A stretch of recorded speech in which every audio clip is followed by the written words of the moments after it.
and welcome to Timeless with Julie Hartman Live. I'm Julie Hartman. It is Wednesday, April 24th, 2024. It is great, as always, to be with you, as it is to be with Sean McConnell in the producer's dungeon. Hello, Sean Z. Welcome to the show. I picked the wrong day to quit sniffing glue. I can say that I never know what to expect in the first few seconds of the show. I can say with total certainty that I definitely did not expect that. What the heck are you talking about? It's a reference to Airplane, the movie Airplane. You've never seen Airplane from the Zucker brothers? Honey, if I haven't seen Monty Python, I definitely haven't seen Airplane. But okay. Good for you for saying it. And if there's someone who got the reference and wasn't just shocked by the delivery, then I'm so happy that it happened. Explain. Now you have to explain. There's craziness going on in the airport, and Lloyd Bridges, they keep cutting to him, and I picked the wrong day to quit sniffing glue because he really needs amphetamines and cigarettes, and because things are so crazy. Oh, things are crazy. Then that was a good reference, because holy moly, you guys. I mean, I'm sure that all of you tuning in are very aware of what is going on right now on our colleges and universities. I remember on October 7th, I called Dennis, and I believe October 7th was a Friday or Saturday. It was an off day of filming, so we had a few days before we went on the air. And I remember calling him, and we were having this conversation, and we both agreed, even though it was in the early stages, we both agreed that the world had changed on that day. Now, listening to that now, you look back and you go, oh, no blank Sherlock, the world, you opined that the world changed on October 7th. But what I'm saying is that on October 7th, we were saying the world changed today. And I would like to say it again, but this time on Wednesday, April 24th, 2024. The world changed today. This is a turning point day in American history. I hope to God that it will be for the best. I hope that this is the extent of the craziness and the madness. I'm a little skeptical that that is so. I actually think things will get worse before they get better. But this, make no mistake, is a turning point day in our country. 1-844-861-5537 if you want to call in and talk about it. 1-844-861-5537. Or as always, you can use the chat. Yes, Sean. October 7th last year was a Saturday. It was the Sabbath. Yeah, that's right. That's right. Thank you. So in case you live under a rock and have absolutely no idea what's been going on over the past few hours, let me give you a short summary of what has been going on. So really this started last Thursday on Columbia's campus when many dozens of students, over 100 students, staged this Gaza solidarity encampment on the South Lawn at Columbia University. We know that 100 students were arrested because they defied the university's order to clear out of that main part of campus. They stayed, and they were arrested. Since then, as we see here with this photo, there have been continued encampments all over the campus. The university imposed a deadline for midnight on Wednesday and then extended it because people were not leaving these encampments. So last night was the deadline, and then they kept extending it. But as they should really, really know by now, when you give a mouse a cookie, they're going to want more and more and more and more things. Extending the deadline is not the best thing that you do with these college students. You stand firm and you say no, this is our deadline, and you get the hell out of here. You follow our orders. This is the problem with these universities. I mean, welcome to the show. I'm literally going to be talking for probably 30 minutes straight about all of the problems with universities. So get ready to hear a litany of them. But it's always been fascinating to see how easily the university has capitulated to students' demands. And I remember when I was in college seeing this, like people would protest against a class, or they would, protest against a certain policy of the university. And you never ever saw the university say to these students, hey, wait a minute, you're allowed to disagree with us, but we're the ones in charge here. You applied to our university. You knew what you were getting. You agreed to follow our rules. And these are our rules. And if you don't like it, it's your right to not like it. But that doesn't mean that we have to change it. You never ever saw university administrators or faculty doing that with regard to matters big and small. They always gave the mouse a cookie. They always deferred to the students. Yes, students, whatever demands you have, we will adopt them, we will change. I wanted to shake these people when I was in college and go, this is your university. These are your rules. You don't have an obligation to give credence to or change course. Or give credence to, I should finish my sentence, give credence to these college students or change course if they demand that you change course. You are the authority. Act like the authority. Well, maybe finally by now they have learned their lesson. Maybe really today, Wednesday, April 24th, 2024, is a turning point because it's become glaringly obvious now to them, I hope, that this is no longer tenable. So Columbia extended their deadline this past evening. They agreed to extend it. And campus has really just descended into the absolute dregs. People are not clearing out. The police are coming in and arresting people. Again, all of this is developing literally as I am on the air up until the moment of coming on right now. I was looking at Twitter and Instagram and seeing many of these videos come into my feed. But essentially these campuses, not just Columbia, but other campuses around the country, have totally descended into absolute chaos and lack of control. I'll show you two videos from Harvard today. These were sent to me by Elsie Belsey. Those of you who are long time listeners of Timeless remember Elsie Belsey. She was here for a summer, helped me out on this show, and she's a skier, and she is in her final few weeks of her senior year at Harvard, and she has been saying to me for literally months, I cannot wait to get out. It is so hostile. It is so bad. I literally just cannot wait until graduation day. By the way, what are these graduations going to be like? Seriously. When you're about to see the videos of what's going on Harvard's campus right now, you are going to understand why I asked that question. These graduations, at the rate that things are going at now, are not going to be able to happen.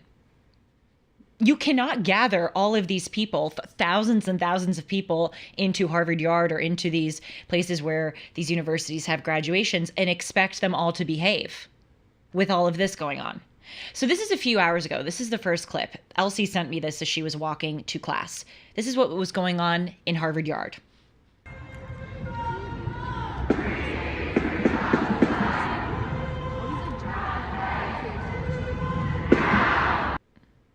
Great. It's a lot of people. That would be bad enough. Let's see one other video before we get to the big one.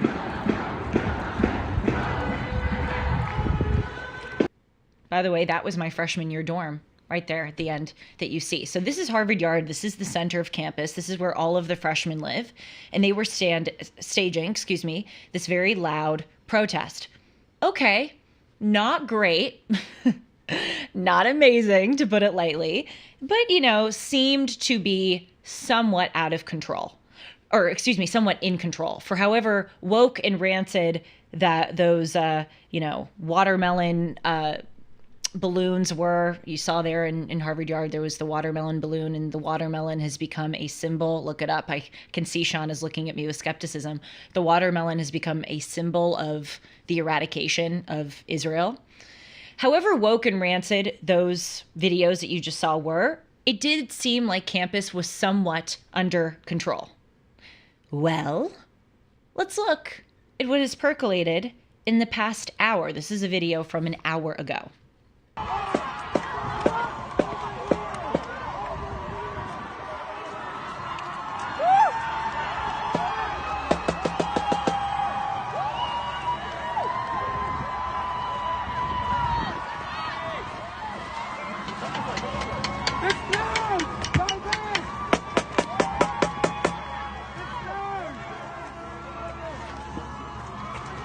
Okay, so that is absolutely out of control. They are trashing the campus, and it looks like an absolute free-for-all. It really is scary to contemplate what is going on right now as we are filming.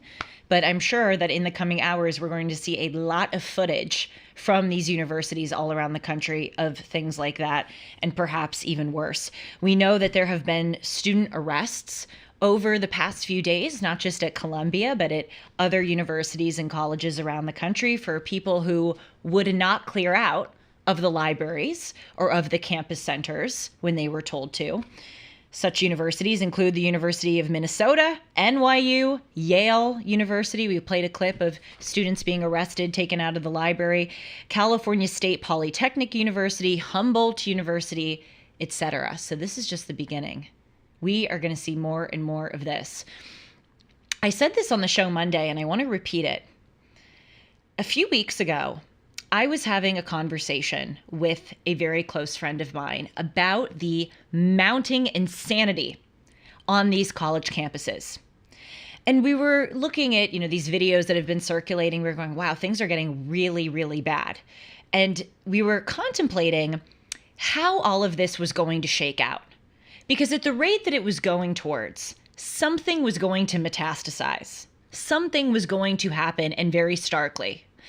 And I swear to God, she is my witness and God is my witness. I said to her, I think in the imminent future, these universities are going to become non-functionable. Because literally, what else was going to happen when you would have these kinds of protests, when you have these students who are so hubristic, they're so angry, they're so supercilious, they think that they are holier and vastly more enlightened than thou. And they have been allowed to wreak havoc, not just in the campus culture, but literally by standing outside of buildings and banging things. They have been allowed to do this. What was the outcome going to be other than what we just saw, which is that these campuses would lose total control? And that is what is appearing to happen. So, believe it or not, Sean can vouch for me on this one. Sean's worked with me for 4 years now? 3-4 years now? You've known me since I was a sophomore in college. I am not the type to gloat. And actually what I'm about to say is not gloating. But I called this when I was at Harvard. I gave a speech. I wrote a Wall Street Journal op-ed. I was very vocal with my commentary discussing the horrible direction that these universities were going in. And, to prove to you that I'm not gloating right now, I just want to tell you that there was nothing special or enlightened about me that I said this. I actually think it makes me very ordinary. I think the state of these universities have been so obviously terrible for some time that calling it out didn't make me special or enlightened, as I said. It just made me, confirm to myself that I had 2.5 brain cells, and I was able to see the direction that all of this was going in.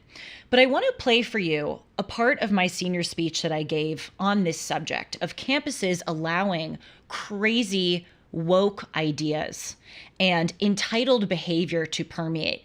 And then I want to talk about why this has been obvious for some time now, because it's really important if we're going to course correct, and we have to course correct, for us to understand how we got to this place in the first place. And there are several factors, not just brainwash. Of course, brainwash is a large part of it, but there are several other factors.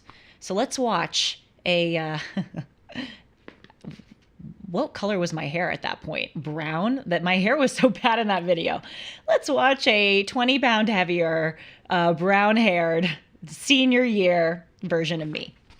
We view these things to be our birthright, our permanent and guaranteed condition, but they are not. They exist only because past generations have sacrificed to secure and maintain them. I'm talking about our We freedoms. members of this university and we Americans have shirked our responsibility as the most privileged cohort on earth. We have remained cringingly silent in the face of corrosive ideas, woke culture, that has corrupted our institutions and severed the bonds that hold our country together. Just outside of this church, there was a sign for Israeli Apartheid Week of an upside-down, faded American flag with painted bullet holes in it. And we remained silent. We must not lie to ourselves or to one another by denying that a large reason that we remain silent is that we see personal and professional advantages in doing so. We are ashamed to be American. The shame should be on us. We are using our privilege to undermine the very system that has given us that privilege. I can't tell you how much lovely messages of support I got for that speech, but also these messages of hate. People said to me, "You're so dramatic. Anti-Americanism isn't so bad on campus." I was talking about the Israeli Apartheid Week in that speech. "Oh, the anti-Israel sentiment isn't so bad. You're just complaining. You just want to go viral. You just this, you just that."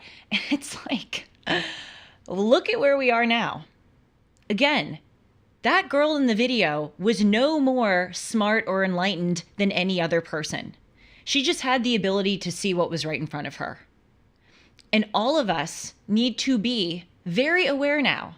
Frankly, if we haven't been aware, it is time now to be aware of the rancid, rancid state of these universities. So how did this all come about? How did we get here? Yeah, TikTok, definitely. Yeah, showing up to class and being taught things that are skewed, to use a hospitable and generous term to describe some of the instruction that people get at these universities. But there were other things. And one of them I talked about a little bit at the beginning of the show, which is that for so long, these universities have given the mouse a cookie. And it's not just with regard to this Israel stuff. This Israel moment is the moment. This was the kind of key chemical in the test tube that made it all explode. But there were other things in that test tube. There were other things over the years that people had allowed to go on. These universities allowed moral confusion to spread. They capitulated to absurd demands. And every single time that they did that, whether it was about policing or race or gender or free speech or Israel or America, whatever it was, they laid a brick in the now massive edifice of entitlement and extremism that we are seeing now. So let's roll the clock back. Let's look at some of this stuff that we sort of dismissed as, oh, these universities are just woke. Oh, that was just like a one-off. Yeah, that went too far, but these universities will be fine. These students will be fine. Let's go back and see how well or not well these decisions have aged. How about at Harvard, for instance, at the engineering school, when they had a class that was called Counter-Criminal Continuum Policing? And people got so upset by the existence of that class, Counter-Criminal Continuum Policing, that the university decided to cancel it. And I quote, this is from the head of the engineering school. "I'm writing to let you know that this course will not be offered this semester. I want to assure members of our community that we are aware of and take seriously the concerns that some of you raised about the design and the pedagogy of the proposed course." See that keyword there, the pedagogy of the proposed course. People were saying, "Oh, it's so horrible and racist and bigoted to do a course on policing." It's called Counter-Criminal Continuum Policing. Honestly, I don't even understand what that means. But you hear the term policing in a title, and immediately there was this Pavlovian racist bigot, response. But look at what they did, right? These students yelled, they whined, they complained. And the university, instead of doubling down and going, "Okay, you know what? You have a right to have that opinion, but we're teaching this course anyway because we're in charge. We have decades on you. We've been in academia for longer than you. Believe it or not, we know things that you don't know. And we're going to keep this course, and you have a right not to enroll, but you don't have a right to demand that we remove it, and we do not have the obligation to capitulate to that demand." It's not what they did. They just allowed it to happen. How about on Yale's campus, when one of the upperclassmen colleges or the upperclassmen dormitories was named after John Calhoun, who was a terrible slave owner, these students, threw a hissy fit, and then the name gets removed.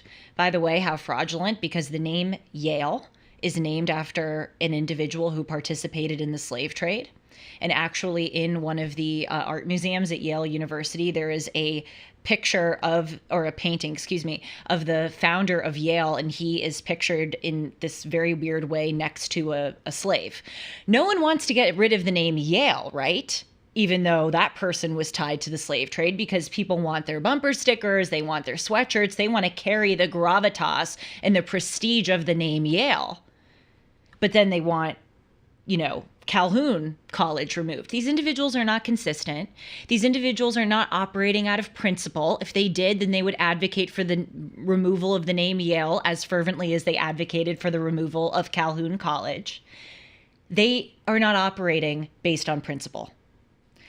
They are spoiled brats who want a power trip. And to the university's discredit, they have indulged the spoiled brats and they have given them a power trip. And I want to pause for a moment because nuance is important. Of course, there could be individuals who are truly operating out of principle in a situation like that, or who truly want to, make a positive change. I don't think that all of these wokesters are totally operating out of a desire to have a power trip, but will I say 99% of them are? Yeah, I will, because the evidence is in.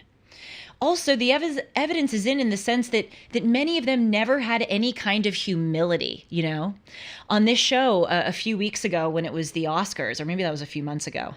You ever do that where you're like a few weeks ago and then it was like 10 years ago that your story happened? But we were talking about the Oscars and I played a clip of, what was her name? The Native American girl, Little Feather, who accepted the Oscar for Marlon Brando.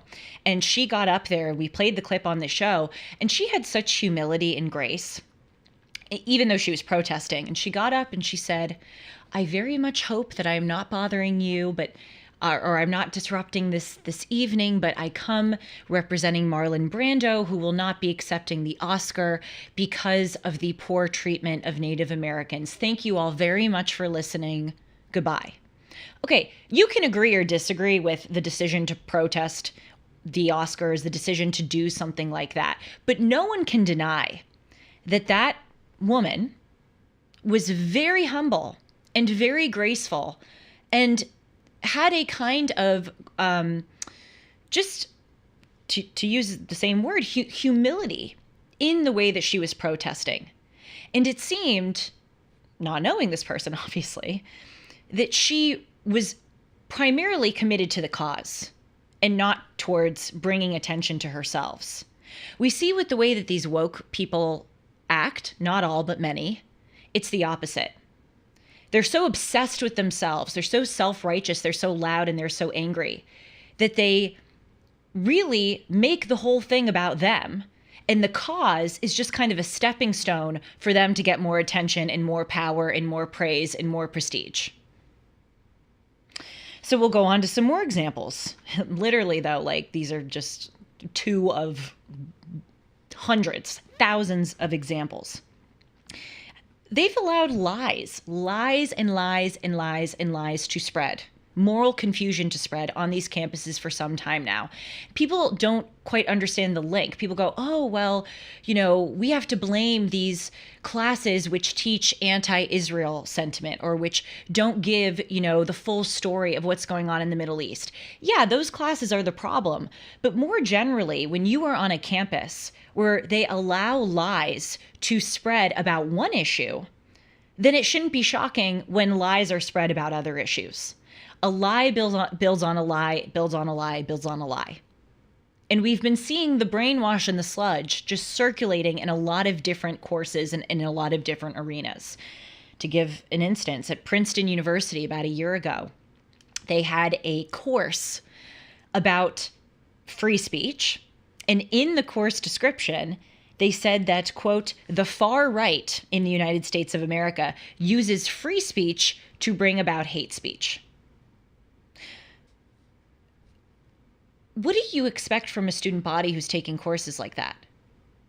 You know, like, what do you think is going to happen when you just teach people moral confusion on a daily basis?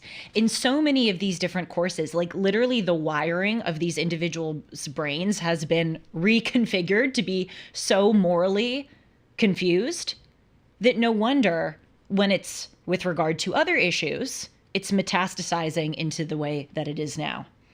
I mean, look at all the courses they've had on intersectionality at these colleges and universities, including at Harvard. They had a big course on intersectionality. Just so many examples of all of this crazy righteousness and wokeism being allowed to spread.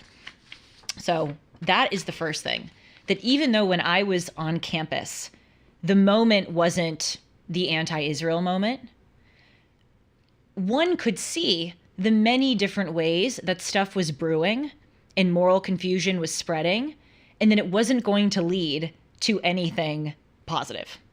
So that's the first thing. These universities have given the mouse a cookie. The second big factor is something that we talked about on Monday, and this actually cannot get more attention, in my opinion, because this is apropos of the whole give a mouse a cookie argument.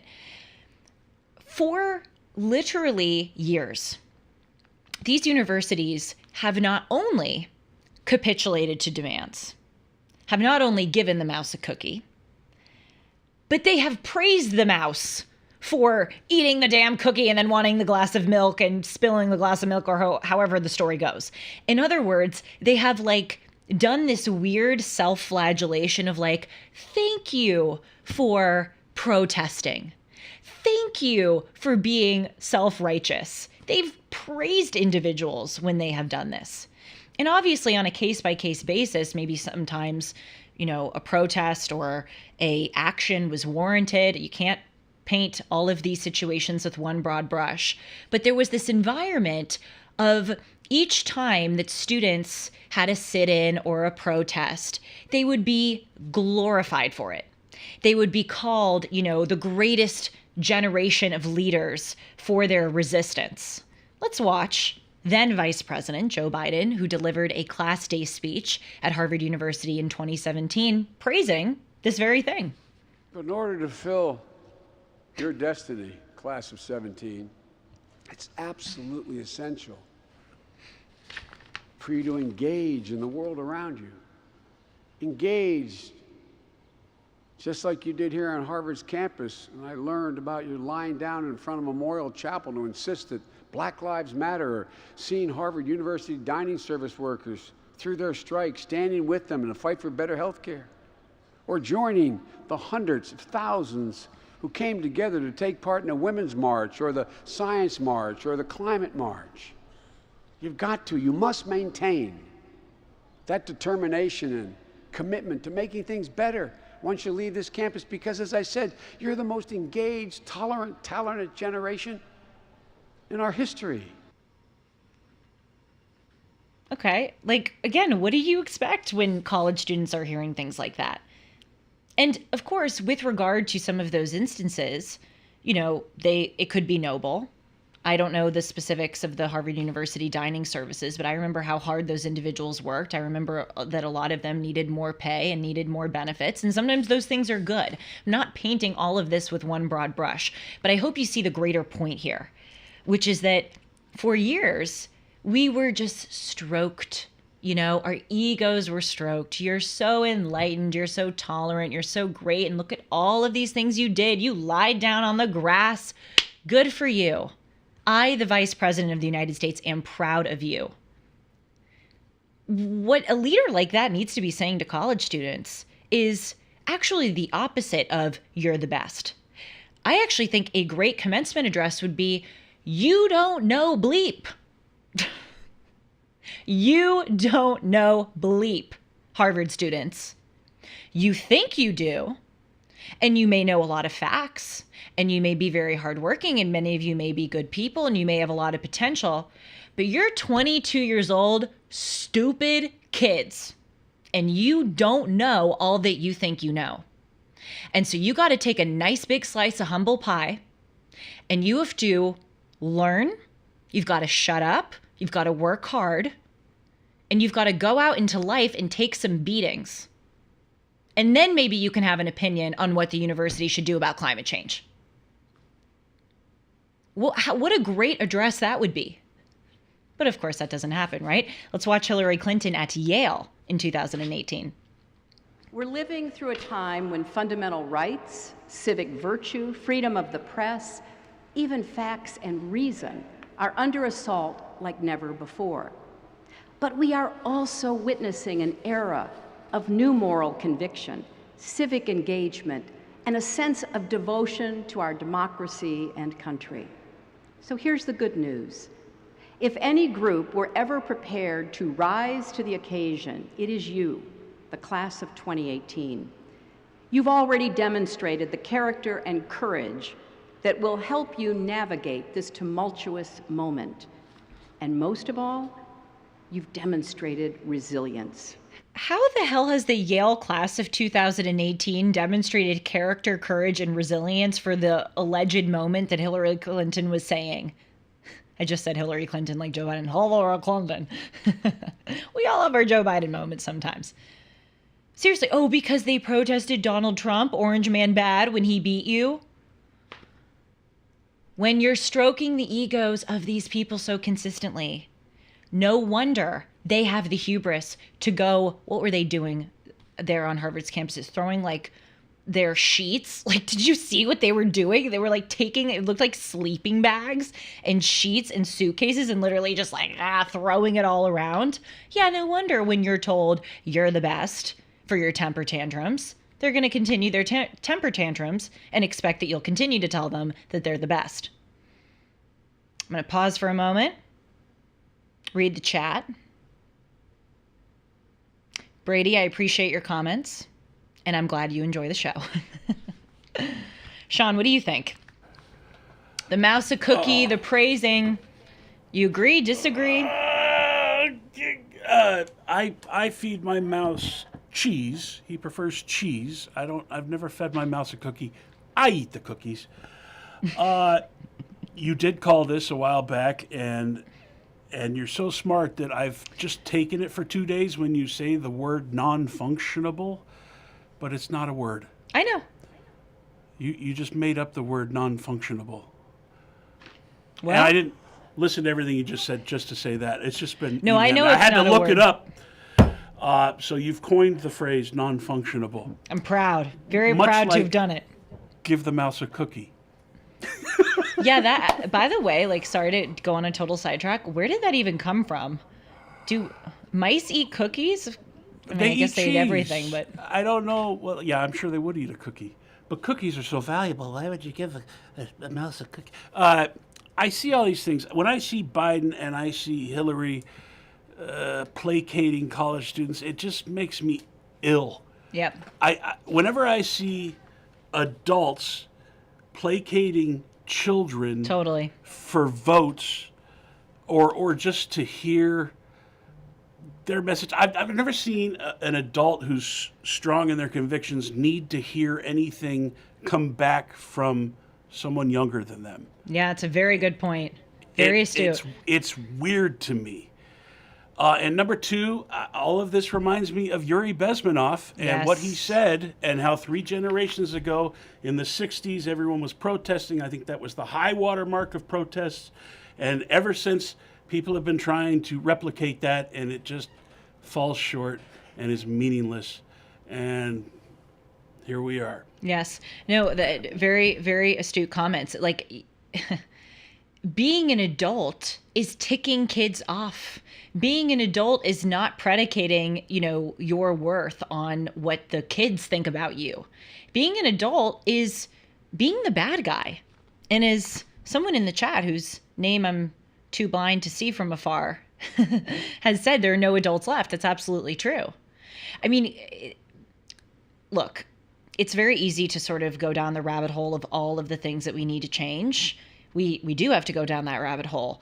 But one of the main things, in addition to, making these universities functionable again, making them American again, teaching facts instead of ideology. You know, in addition to all of those things, we really need to like get back to proper roles. The roles of students, the roles of faculty, the roles of administrators. In so many areas of life, these boundaries, these roles have kind of been blurred. Where like we see in schools, of course, for instance, that many teachers are teaching kids about sex and gender. And we used to understand that there were boundaries to what a teacher would be able to tell you, or what you went to school to learn, and maybe what your parents would teach you. And I think there's a kind of a greater way that we need to recalibrate in this way, where students need to act like students. That doesn't mean that they, take totally what every single professor or administrator tells them and, runs with it. But students need to realize like they go to the university to learn. They don't know stuff. Their brains aren't fully formed. And adults need to realize that every time a student throws a temper tantrum, it's actually their obligation to tell the student to shut up instead of give in to the temper tantrum. Someone's writing, Andrew Clavin had a great speech called Who Do You Think You Are? It's so true. That talks about there being no adults left. Being the adult means being, oh, I said that. I was reading a quote. Someone was just quoting me back to me. Yeah, who do you think you are? I love that. I love Andrew Clavin. So I want to finish out this discussion by talking about another factor that I think contributes to this crazy wokeism. Yes, we've talked about the mouse, giving the mouse a cookie. We've talked about the praise and adoration that adults give to children when children protest. But there's another kind of facet of this that we'll have to follow up on in more detail in a subsequent episode. But when I was in college, I, as many of you know, was sent home during the COVID lockdowns during my sophomore year. That's when I met Shanzi. It's when I had my whole political awakening. I was banished to my childhood bedroom on Zoom school in the name of public health. And, the cities were on fire because of the Black Lives Matter riots and looting and protests. And I said, I think this is like kind of not great. And I'm going to seek out another perspective. That's how I found Dennis Prager. That's how this whole kind of adventure and extravaganza opened up. But when I got back to campus for my senior year, which was really fun and great in so many ways, we were subjected at Harvard to these very bureaucratic, irrational COVID restrictions, where we had it was so weird. We went to the dining hall and they made us wear a mask to get our food. But then when we would sit down and eat our food, we could take the mask off, because apparently, COVID only lives in the place where the food is served, but not where you eat it. It was just totally bureaucratic and irrational. And so this brings me to an article that I wrote. And I talked about why it is that the university students totally just kind of succumbed to these irrational COVID restrictions. And I wrote that even worse than the existence of the COVID restrictions was the kind of zombie-like acquiescence of the student body, where we all knew that it was insane. We all lost a year of our college experience. And yet many of us were not standing up to the university and saying, this is crazy. By the way, pause. I'm just kind of thinking of this now. It's so interesting that the things that they shouldn't be protesting, they're out there throwing, suitcases in the yard for. And then the things that maybe students really should have been waving a flag about or opposing, like the COVID restrictions, people didn't care. And so I wrote this article trying to contemplate why that is. And the answer that I came to, and I think this is so, so, so important, is that in order to get into these elite universities, and I am particularly well situated to speak on this subject as someone who sacrificed my whole high school life on the altar of getting into an Ivy League school. When you are getting into these universities, to be the kind of person that these universities want, at the risk of sounding dramatic and overly simplistic, you kind of have to lose yourself a bit. And you have to lose your independence, and you so have to become exactly like what the adults want of you. And I think many of us trying to get into these universities, many of us didn't have social lives, dating lives. I mean, I like high school for me, and I had some semblance of fun in high school. I had great friends. I would watch TV maybe 20 minutes a week. Seriously though, like we're laughing. High school was not fun. It was sometimes it was fun, but overwhelmingly it was pretty bad. But you have to like make yourself into this person who you think the universities will want of you. And you have to become this robot. And all I was doing was homework and studying and swimming. And I became this like perfect prize, right? To get into this college.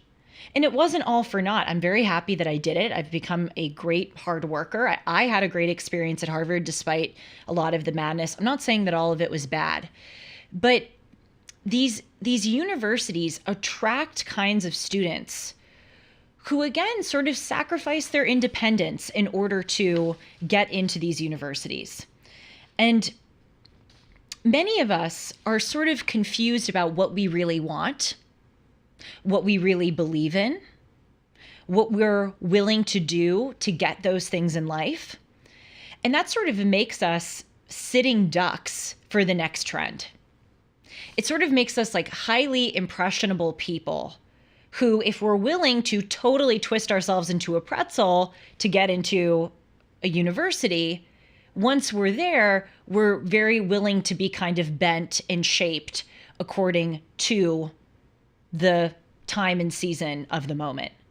And so I think that's why we see so many woke people at these prestigious universities. Yes, it's brainwash. Yes, it's all of the aforementioned contributors. But I think there's an element to this that a lot of people may not consider because they weren't in it and they don't know how intense it is. That you again have to kind of abandon your independence and what you really think and you really want to become the kind of perfect candidate to get into these universities. Does that make sense? Yeah, it does. To flesh out the Yuri Bezmenov thing, those protesters in the 60s are now the professors in the universities. True.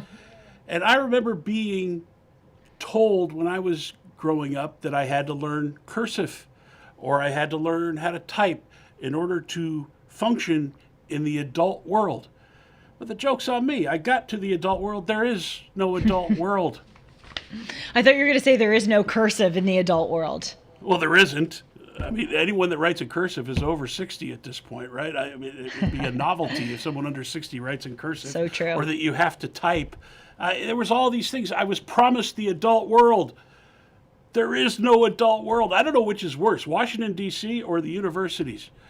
Well, like as a person who is entering into the adult world, having graduated from college less than 2 years ago, I think a lot of us in this cohort tend to sort of follow this very conventional path of doing what we think that we ought to do or doing what the culture kind of tells us to do. Sacrifice your life on the altar of getting into an Ivy League. Once you're at the Ivy League, get all these good grades and apply to law school and apply to business school and go work at Goldman Sachs. Like a lot of people at these universities take this very conventional route. And many of them are incredibly hardworking, very smart. Again, I'm not trying to smear all of these individuals with one broad brush, but there's a point here of many of us don't ask ourselves what we really want or what we really believe in. And so it does make us sort of vulnerable to become brainwashed because we're always just trying to look like, what should we do? What is the next step that, will get me the next credential or get me this? We need to actually, if we are the kind of leaders and adults that we think we are, we need to figure out what are our principles, what do we believe in, and what do we really want? And once we become more of those principled individuals, we will resist the kind of woke crap that they throw at us instead of taking it. It's worse than that. We've become numb to it. We're already into it generationally. You don't have to grow up because the government will take care of you. And if you just give us more of your money and your votes, you don't have to worry about thinking. Yeah. or being independent or hardworking. It's true. We'll take care of you. Well, that's why publications like the Wall Street Journal recently came out with this whole spread about how young adults are moving out of their parents' houses at like way later rates than previous generations, and they're more financially dependent on their parents. It's true that beyond the university and kind of more in our American way of life, we have fostered the prolonging of adolescence and the vast delay of adulthood. Someone wrote, Tessa Jane, I want to highlight your comment. I also lost myself in order to get into college. I really should do more on this, because I'm telling you, a lot of people my age can relate to what I'm saying. Because to get into an Ivy League school, and even to get into a non-Ivy League school, college admissions is so competitive these days. Maybe days like today will change it, because fewer and fewer people are probably going to want to go to these universities. I got a text from an old classmate before the show that said, he said, our degree is worth less and less every second, which is sadly true. I think we will see kind of a shift. But to get into almost any university, it's crazy how competitive it is. And a lot of people do become these conventional, perfect little show ponies and lose themselves. And this is part of the consequence of losing yourself. The irony is you're supposed to find yourself in I those know. years. That is the great irony. And Tessa Jane also had another comment. The origins of Give a Mouse a Cookie. Hit it, Alejo. Yes, of course. That's what I'm referencing. The children's book. Well, that came after my childhood. I was Cat in the Hat. Oh, okay? interesting. That's so interesting that you didn't know that book. Wow. Well, that was my childhood. I'm glad that I can teach you some cultural references for every 1,000 cultural references you teach me.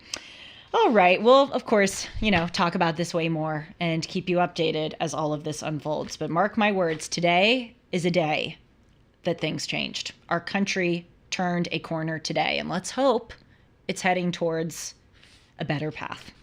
Let's talk about MyPillow. As many of you know, I use a lot of MyPillow products. I sleep on a MyPillow. I sleep on the Giza Dream bed sheets. I use my towels and I wear my slippers. And you can get these products at a discount too if you use the promo code Hartman. And right now there is such a big discount extravaganza that they're calling it the $25 extravaganza. You can get 2-pack multi-use MyPillows for $25, MyPillow sandals for $25, 6-pack towel sets for $25, brand new 4-pack dish towels for, you guessed it, $25. And for the first time ever, you can get the premium MyPillows with all new Giza fabric for just $25. I really do use and enjoy these products. I wouldn't advertise them if I didn't.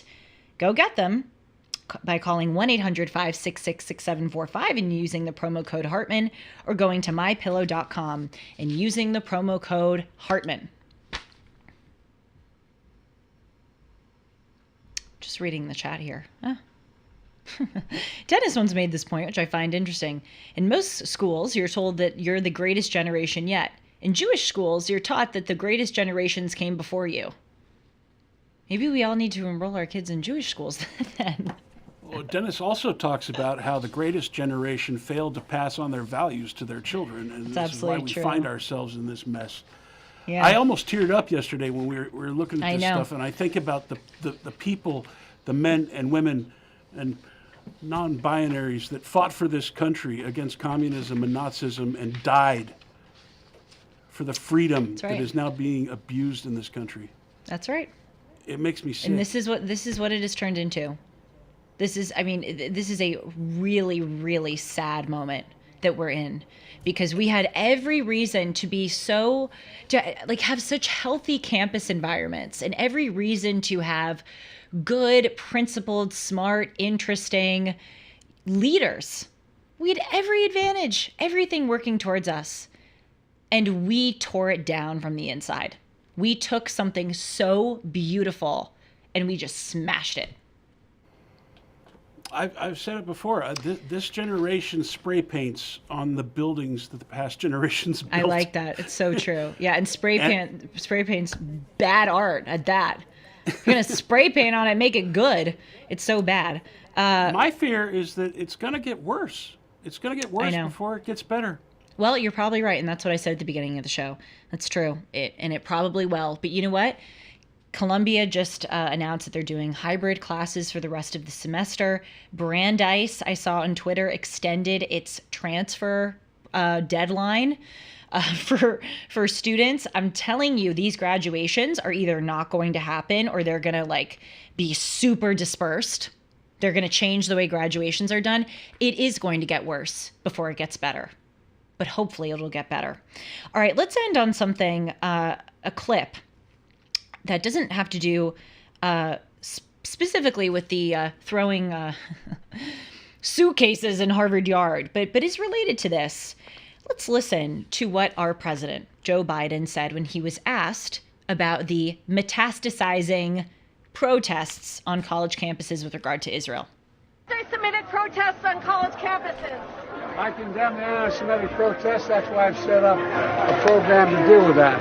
I also condemn those who don't understand what's going on with the Palestinians and how they're being. Should the Columbia University president resign? Right this way. I didn't know that. I'll have to find out more. This is essentially, people are saying on Twitter, the good people on both sides comment, which President Joe Biden said was his whole impetus for running for president. The story goes that in 2017, and I believe it was in 2017, in Charlottesville, there was that neo-Nazi, and there was, of course, protest against the removal of the Robert E. Lee statue. And those despicable neo-Nazis were glorifying Robert E. Lee. But also in that larger rally or protest, that larger event, there were people who were not neo-Nazis, who were either A, supporting the removal of the statue, or B, opposing the removal of the statue, not for neo-Nazi purposes, but for historical preservationist purposes. I have talked on this show how I am very sympathetic to the argument that we should leave monuments up, including terrible, ugly monuments of terrible, ugly people, because I so deeply believe that we have to confront this. I don't want to erase our history. I think hauling away our history and putting it in a museum for only museum goers to see is harmful.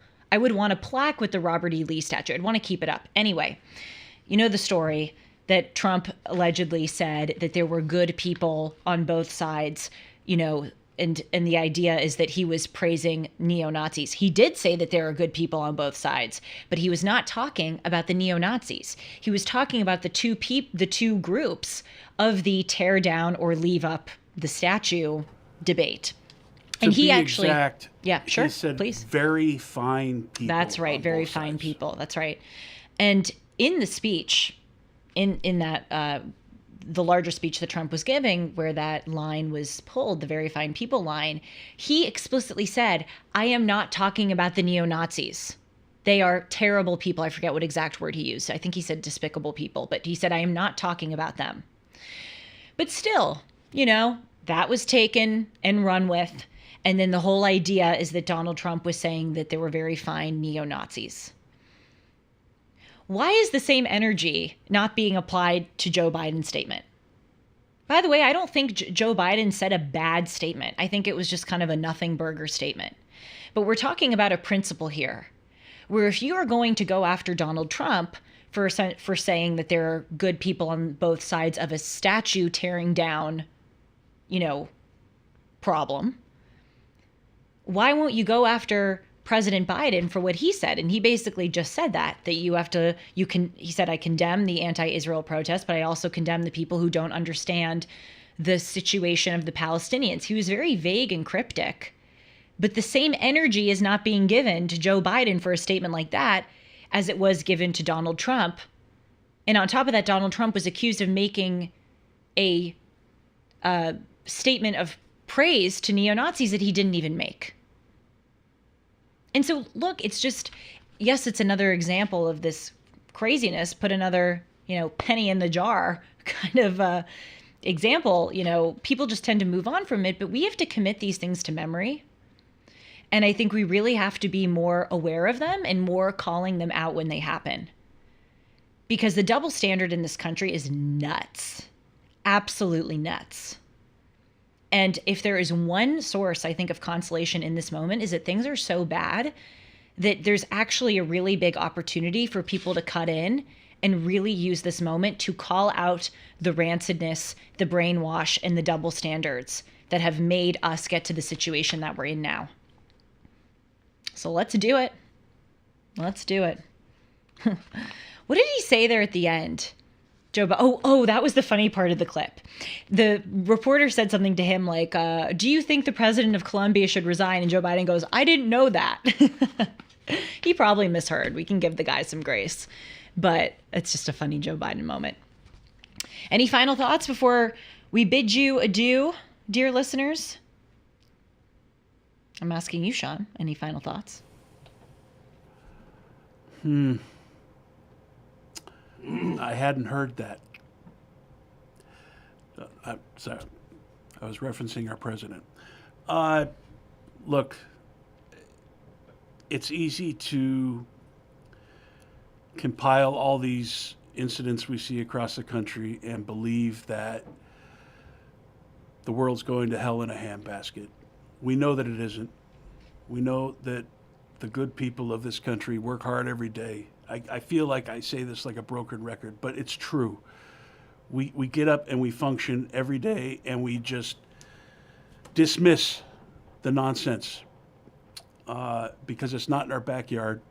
And I hope that it doesn't reach the point where it has to be in our backyard before the good, decent people of this country rise up and say enough is enough. I'm not proud of either party, of either side in Washington. There's rot in this country that seems to be a byproduct of freedom. The freedom that we love also has its negative side. And responsible, moral people, I believe that was the understanding of the Founding Fathers, that this freedom, this Constitution, the rights that they laid down for us was for a moral people. And we have to do that. It takes individual responsibility, and it also takes the ability to see through the nonsense rather than collectively shouting through masks. This is through masks, exactly. This is freedom gone too far. And I am and continue to be the greatest proponent of freedom in the world. But all good things have their negative outgrowths. And we have to walk forward with a sense of temperance where we should allow people to speak. We should allow people to say despicable things. I am a pro-free speech absolutist. But that doesn't mean that by allowing all of these crazy ideas to be said, which they should be allowed to be said, that we should endorse them. To your point, we have to use our freedoms responsibly. And part of all of this mess is that we haven't. We have so abused them and let the negative outgrowths permeate. I just want to steal a line from Dennis Prager, and in honor of both of my grandfathers who fought in World War II. People died for this freedom. At the very least, we can fight. That's right. That's right. Thank you.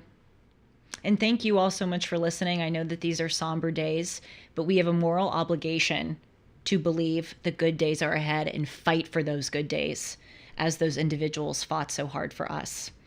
We'll continue to do it here. You can count on me and Sean to keep fighting the good fight. And I know that there are many who are doing the same.